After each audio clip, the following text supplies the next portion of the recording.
বজ্রপাত হয়ে মারা যায়, সেগুলোর জন্য ওই পরিবারটাকে বেনিফিট একটা দেওয়া হয়। তার হয়তো তাকে ইয়ে করা যায় না, মানে যে চলে গেছে তার পূরণ হয় না, তাকে ফিরিয়ে আনা যায় না, কিন্তু সে চলে যাওয়ার সঙ্গে সঙ্গে পরিবারটা হয়ে গেছে কি, পরিবারটা একটা একদম মানে পিছিয়ে যাওয়া, একদম শেষ হয়ে যাওয়ার মতো পজিশনে চলে যায়। তার জন্য আমাদের যে বিপর্যয় মোকাবিলা দপ্তর সেখানে তার পরিবারকে 4 লক্ষ টাকা একটা এককালীন অনুদান দেওয়ার ব্যবস্থা করে রাখেন।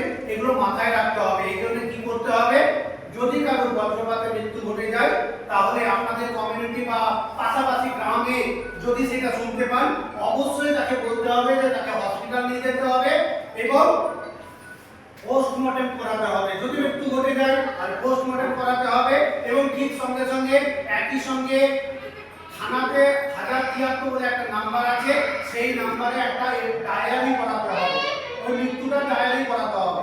এই দুটো জিনিস করিয়ে রেখে তারপরে আমাদের ব্লক ক্যাম্পাসের সাথে যোগাযোগ করলে ওর যে এককালীন একটা ক্ষতিপূরণ সেটা দেওয়ার ব্যবস্থা হতে থাকবে। যদি কারো কৃষক বন্ধু হয়ে থাকে, কৃষক বন্ধু আর থাকছে না, ওটা পিএম কিষান হয়ে যাচ্ছে। যদি আপনার কারো জমি আছে তাহলে পিএম কিষানে চলে আসবো। ঠিক একই রকম ভাবে আপনার যদি মাছ চাষ করার জন্য পুকুরের অংশ আছে, শেয়ার আছে, আপনারা মৎস্যজীবী ক্রেডিট কার্ডের জন্য ব্লক অফিসে যোগাযোগ করতে পারেন। সব দিন খোলা আছে, সব দিন সব সময় খোলা আছে। ঠিক একই রকম ভাবে কৃষি জমি মিউটেশনের কাজ আমাদের যেটা ব্লক বিএলআরও অফিসে সব দিন সব সময়ের জন্য করা হচ্ছে। আপনার যে শিডিউল ট্রাইব সার্টিফিকেট, সেই সার্টিফিকেট করার জন্য আমাদের ব্লক ক্যাম্পাস সব সময় আপনাদের পাশে আছে।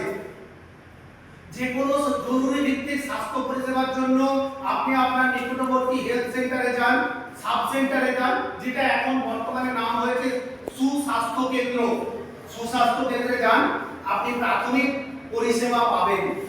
এছাড়াও আমাদের ব্লক মেডিকেল যে সেন্টার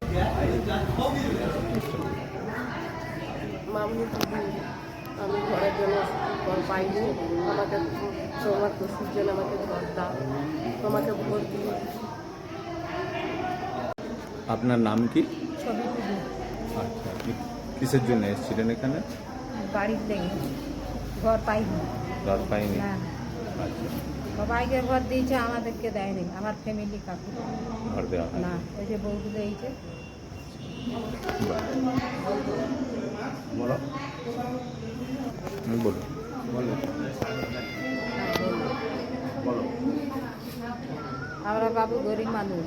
হ্যাঁ, তাই বলো। আচ্ছা, আমার ফ্যামিলি একটা ঘর পায়নি, সবাইকে দিয়েছে, এখানে আমাদের দেয়নি। আমাদেরকে এবারে তোমাদেরকে আবেদন জানাচ্ছি যেমন এক ঘর পাই।